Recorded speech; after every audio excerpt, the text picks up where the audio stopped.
From the Gert Boyle studio, it's OPB Politics Now for Friday, October 18th. Central Oregon has gotten a lot of attention this year because it could be pivotal to the state's tightest congressional race.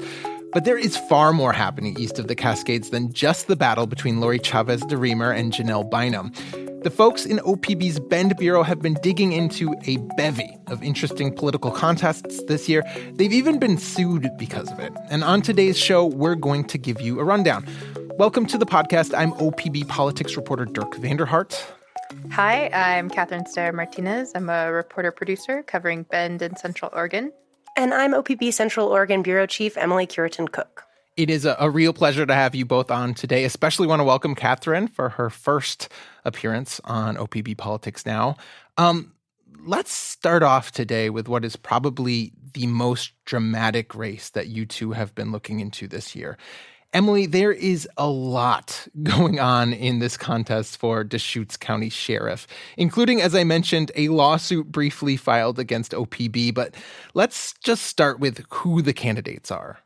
Yeah. It's a wild ride, but it starts with two men who've been colleagues at this sheriff's office for decades, and they're competing now to be the big boss.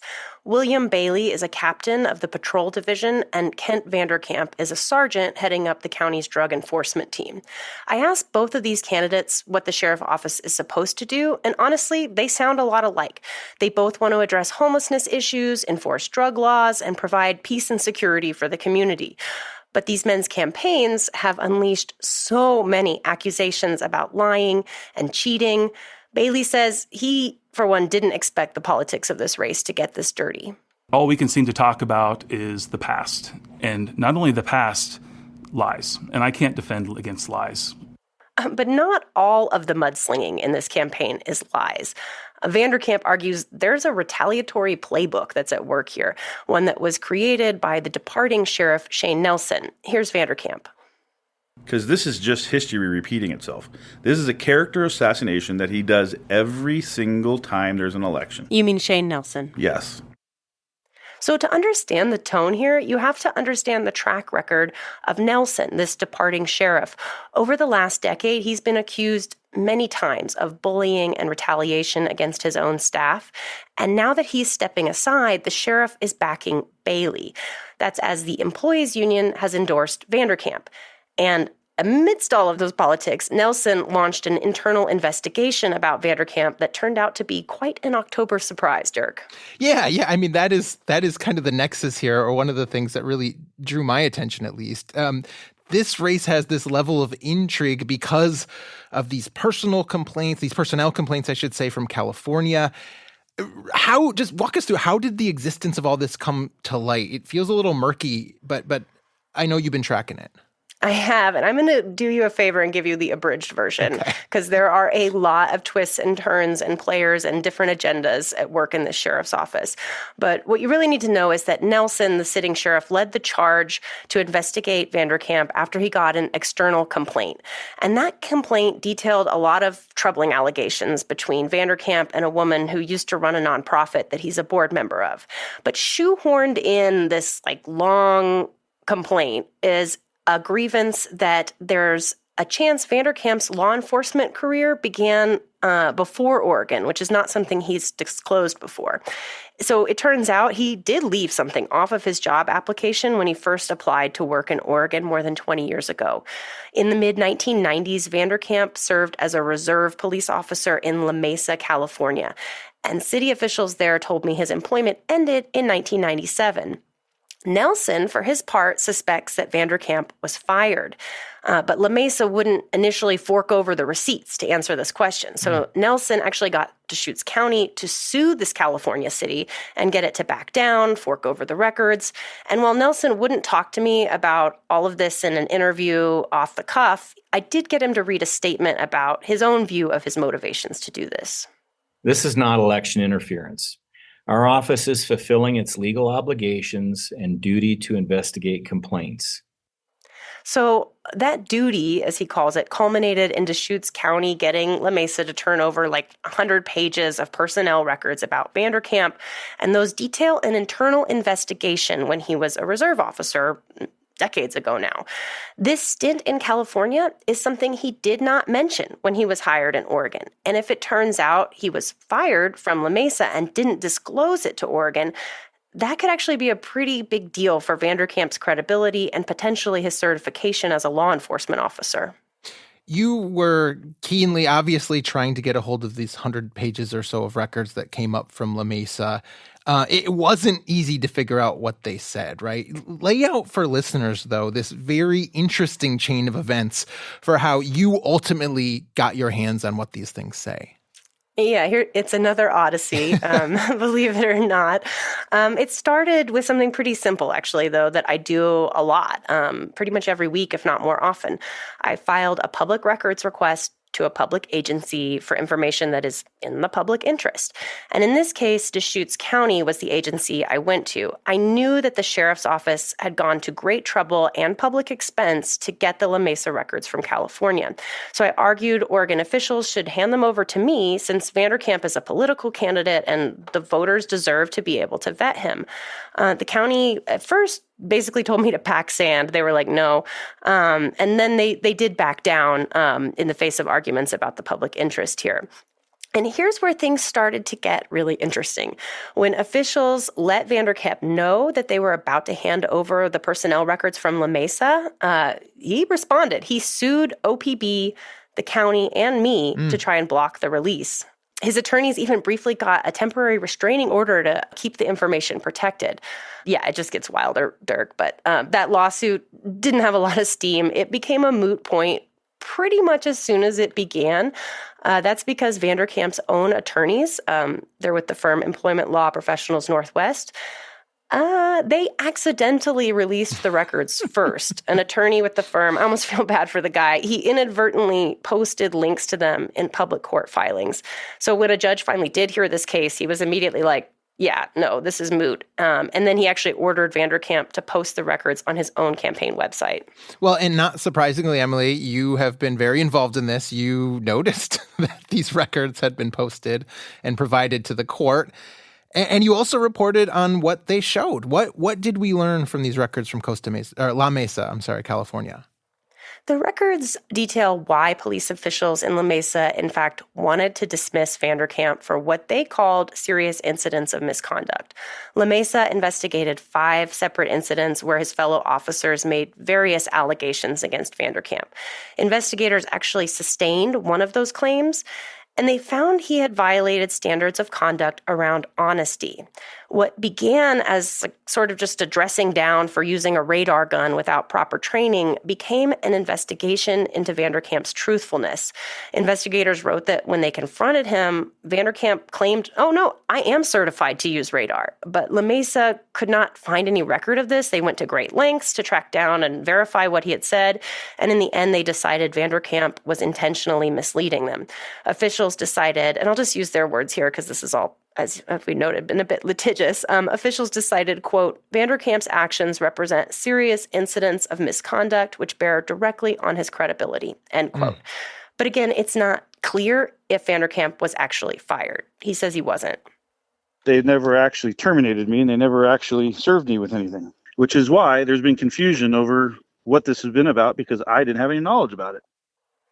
I asked him about a letter in those records that La Mesa sent to him, setting a date for an interview when he was supposed to come in and show up and talk about the allegations against him.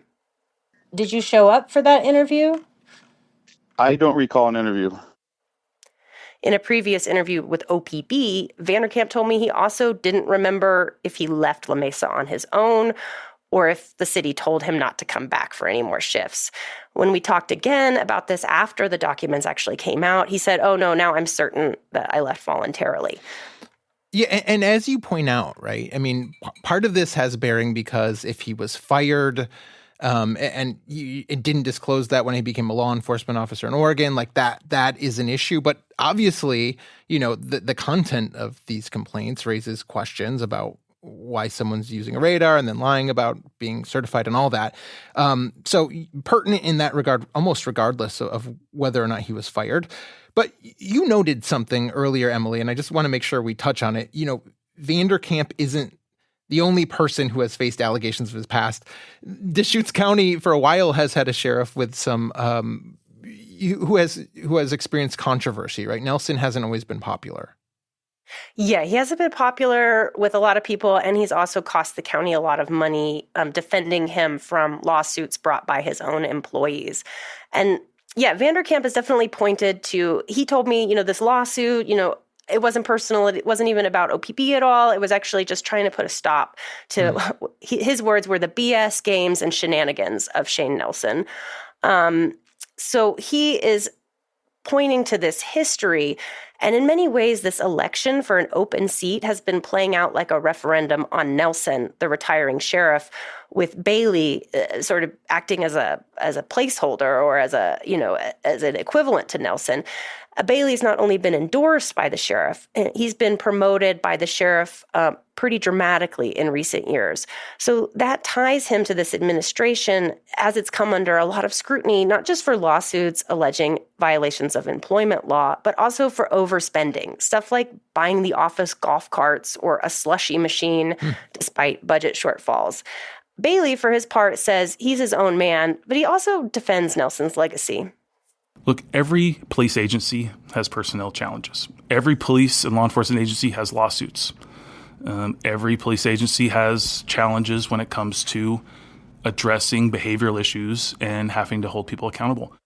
An officer who ran against Nelson directly in 2016 was later fired after being the subject of internal investigations. In 2021, a jury awarded him $1 million for being unlawfully fired by Nelson, and that bill went to Deschutes County.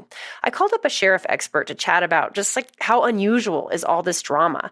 Jessica Pishko is a lawyer and journalist who just put out a book called The Highest Law in the Land, and it looks at why sheriffs across the country so often lack accountability. There's consistent problems of poor hiring, poor training, bad communication with the community, misuse of resources. There's retaliatory hiring and firing or failure to promote women. All of these are really common in sheriff's offices. So she says the cost of internal disarray often gets paid by the public, and not just through lawsuits or overspending. This year, actually, a CBS News investigation found widespread and chronic abuses in sheriff's offices nationwide and systemic failures that are perpetuating this. This is clearly a fascinating one that I'm grateful that you are watching and will be watching up until November 5th. It is not, however, the only race going on in Deschutes County in Central Oregon. Catherine, you have been going deep on Bend City Council races this year. For folks who might not know intimately sort of the makeup of Bend City government, what's the makeup of the city council there? So there are 6 city councilors and a mayor. All the seats are nonpartisan. A lot of people I spoke with for this story told me Bend City Council used to be Republican controlled. Now, even though they're all nonpartisan seats, every city council member and the mayor, they're all affiliated with the local Democratic Party in some way. Right. This is a trend we've seen around Bend in recent decades. What once was a conservative area reliably with the growth of that area has become far more liberal. And, again, as you point out, it is a nonpartisan city council. But the fact that it is dominated by Democrats and that Democrats sort of control the city in some ways has led to some really interesting dynamics in Bend, right? These are races, like I say, they're not partisan. There are no party primaries. But you reported that the battle for the Democratic Party's endorsement there in Deschutes County in many ways is sort of acting like a partisan primary. What did you find out? How does this work? Deschutes Dems started endorsing Bend City Council candidates in 2018, according to party officials. And then there's this document that people who want the endorsement from the Democratic Party, they sign it. And it kind of lists out things that they will and won't do if they get the endorsement. Multiple people I spoke with told me that it's kind of understood that when someone seeks and doesn't get the Democratic endorsement from Deschutes Dems, they drop out, partly because of this document that they've signed. Right. So I want to run for city council. I'm going to put my hat in the ring, but if the Deschutes Dems say no, we like someone else, I'm effectively just gonna abandon my race, and people feel like that is the expectation of them just by virtue of seeking this endorsement. The party is really doing something parties do, I think, which they would say trying to make sure they hold a seat by avoiding splitting the vote between two Democratic candidates. So effectively, their two candidates aren't sharing votes, and then maybe a Republican or someone who identifies as conservative wins the race. Catherine, though, not everyone in the Democratic establishment there is happy with that arrangement, as you reported. That's right. And before I move on, I should say that the Deschutes Democrats don't explicitly say you have to drop out. There's no one says you must drop out. It's just kind of an understood thing. I just want to make sure that's clear. Okay. But Barb Campbell, this year, she was not endorsed by the Deschutes Democrats, and she didn't drop out, Barb has been, I think she's been a counselor for 10 years now. So she was first elected in 2014. And, Barb has really benefited from the endorsement process during her time in office. But this year, she said she felt like it went off the rails, especially when she saw good qualified candidates drop out. And she felt like that was unfair to the voters, ultimately, in the city of Bend. And so that has led to this kind of interesting dynamic, right, where longtime city councilor Barb Campbell is in the race. She's a Democrat. She doesn't have the party's endorsement. And in fact, the party, as you know, has endorsed another candidate in this Bend District 4 race, Steve Platt.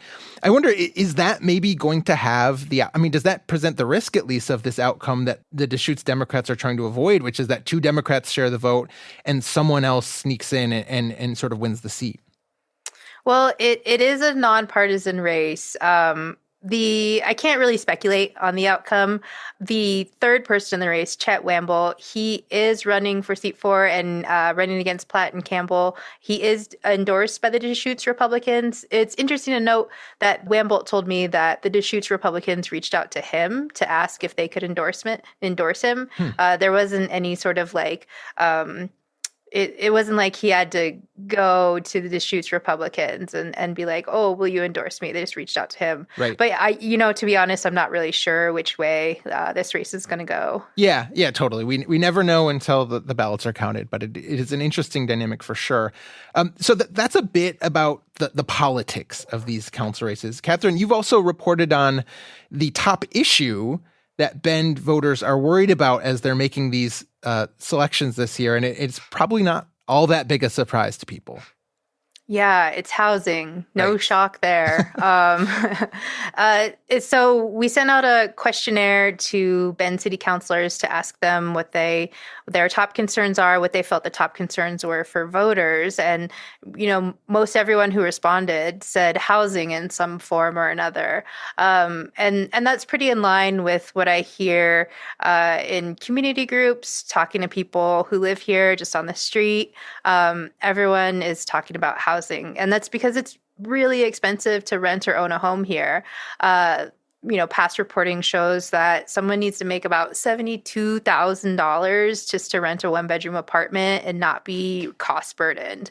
And that's people are not making $72,000 here generally. Right. It's not really happening.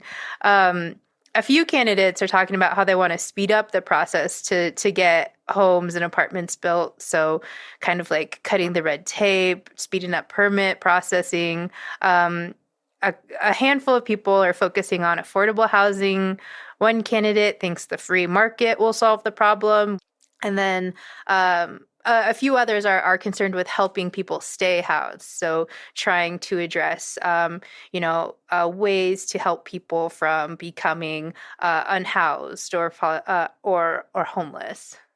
Yeah, and we know from polling that housing and homelessness is consistently the top issue that Oregonians are concerned about. Obviously, that is playing out here in Portland, but Bend has seen such struggles with this. So it will be really interesting to see sort of how the candidates navigate that going up to Election Day. I want to zoom out just a bit Deschutes County has another interesting race, which is this ballot measure that's up for consideration.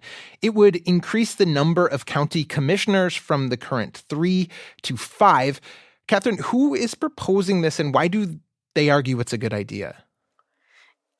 So John Halen is a local political activist and business owner, and he got the initiative onto the ballot this year. People tried to do this in the past, increase the number of commissioners, and this year it's going to be on the ballot for people to vote on. They'll be at-large seats, though. It's not as if they're going to be like 2 more people added, and they'll have like districts or anything like that. It's just straight up adding 2 more commissioners. So proponents, they're kind of hoping for better fiscal management. They want commissioners to be able to meet and talk about issues that they're dealing with outside of public meetings. Currently, they can't do that due to public meetings laws, just because there's only 3 commissioners. And so 2 would be a quorum, basically, and that can't happen outside of a public meeting. Also, some folks say it'll give Deschutes County residents better representation by virtue of having more people on the commission. So more people will be represented, right? They'll be able to access more commissioners, kind of. And as you reported, not everyone is a fan of this idea. What are the arguments against this move? Yeah, well, the main argument that I hear from people is the cost. That's kind of the big thing that people are saying. It'll be too expensive to add 2 more commissioners. And they're talking about like the cost of salary and, maybe creating space for 2 more commissioners in the county office. But people who are for adding 2 more people, they kind of point out, well, the commission in its current state has already cost the county millions of dollars. And so this can actually maybe bring better financial oversight and potentially save some money. So I'm not sure if that, how much you want to buy into that argument, but that's the back and forth of it. Gotcha. My mind always goes to political considerations on stuff like this. Deschutes County Commission, like the Bend City Council, is nonpartisan. But I think it's also pretty well known that the commission is made up of 2 Republicans and 1 Democrat currently. Reading your story made me wonder if there was any hope that by expanding the commission by 2 seats, maybe there would be more liberal voices on the commission just by virtue of the growth in Deschutes County. Maybe that's part of the hope here, sort of rejiggering the political balance of the body. Is that anything that folks are arguing there? It wasn't really something that I heard to the people I talked to, that they wanted more Democrats or more progressive or liberal voices on the commission. I think most people just wanted more thoughtfulness and a little bit more care brought to the business of running the county. I mean, it's certainly possible that, if this measure passes and then 2 more people come on, that they could be democratically aligned. Right. But yeah, it's anyone's guess. Right. It just, obviously depends on quality of candidates and what all the other factors that go into political races. Okay. Lastly, I want to touch briefly on a couple of legislative seats out there that are some of the most closely watched in the state this year. One is, I think, in some people's eyes, maybe a foregone conclusion. That is the race to replace Senator Tim Knopp. He's a Republican who Politics Now listeners probably know cannot seek re-election because of the walkout he led in the legislature last year. Yeah, with Tim Knopp stepping aside, that is a big change for Bend. He has wielded a lot of power and is, of course, a Republican. Now the candidates for his district, or for Senate District 27, are Democrat Anthony Broadman and Republican Michael Summers. Broadman is currently a Bend City Councilor, and Summers has served on the Redmond School Board. So this is a district that, as we've talked about, has been growing more sort of democratically aligned or liberal as Bend grows. But the changes made in the 2021 redistricting process probably sealed the deal. At least a lot of Democrats think that the district really aligns with them pretty well and that they are poised to take it. As an example, President Biden won this district by almost 20 points in 2020. I just think Democrats feel pretty good about Broadman and are basically counting on this as a flip at this point. How does it feel on the ground there, Emily? What is the vibe like in Deschutes County? I would say that's a fair temperature check right there. I mean, one way to look at it is the spending in this race is quite lopsided. And on the ground, I'm seeing that translate into which candidate's name is out there more in mailers, ads, and on yard signs here in Bend. Summers, the Republican, seems to be at a disadvantage in that regard. He's raised about $380,000 and spent the bulk of it. The Democratic candidate, the favorite, as I think we could fairly say, is Broadman, and he has a lot more cash to work with. He's raised about $730,000 and has another $200,000 still in his war chest. And just to be fair, I was chatting with a Republican consultant yesterday. They are not willing to concede this. They really like Summers as a candidate. They think he's affable. He's a businessman in the region, has been for a while. So they are not willing to say that this is a throwaway. The other race out there, I think, though, is the more intriguing one, which is this contest between State Representative Emerson Levy, who is a Democrat, and Carrie Lopez, a Republican who sits on the Redmond School Board. This is a House district that is far more closely divided. It's in the running for most expensive state House race this year, actually, which is notable because, you don't need to spend as much to run in Bend as you do in Portland or the Willamette Valley in many places. But both parties have really zeroed in on this as a battleground. Levy also, though, has the backing of the state's largest business organization, OBI, Oregon Business and Industry. That's pretty interesting to me, honestly, because it's a dynamic we don't always see in these really hard-fought races. Obviously, often business interests are aligning with Republicans, but she's got the backing there. We also have former Congressman Greg Walden spending a boatload of money with his Bring Balance to Salem PAC to support Lopez. I mean, this is just going to be a very, very hard-fought race, and I think it could be one of those that ends up dictating the balance of the state house. We have covered a lot today, but since we don't always get to focus on Central Oregon on this podcast, I want to make sure we don't leave out anything really interesting that you all are keeping your eyes out for. Anything else you want to note that you're watching this year? I am personally excited to see how the state legislature shapes up and if the Democrats can get that supermajority you're talking about.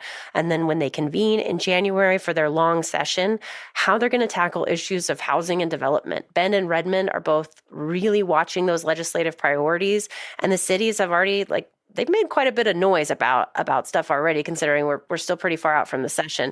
Bend and Redmond say they're trying to balance water conservation in particular with the governor's housing mandates. And I think these elections will have a lot of influence on how those conversations play out in the state house. Yeah, absolutely. If Democrats prevail in the races they're hoping, they will have super majorities in both chambers this year. And that tends to really be able to shift the tone of a legislative session. Okay, let's leave it there. Thanks so much to both of you for joining us from beautiful Bend today. You're very welcome, Dirk. You're welcome. This episode of OPB Politics Now was produced by Andrew Thien, and our audio engineer is Stephen Cray. Our music comes from Audio Network. We'll be back next week with more political news from across the Pacific Northwest. But if you don't want to wait, check out all of OPB's election coverage at opb.org/elections. There you'll find stories, videos, and even comics explaining the biggest races of the year. While you're there, you can become an OPB member. You can also rate and review us in your podcast app of choice. Thanks for your support, and thanks for listening.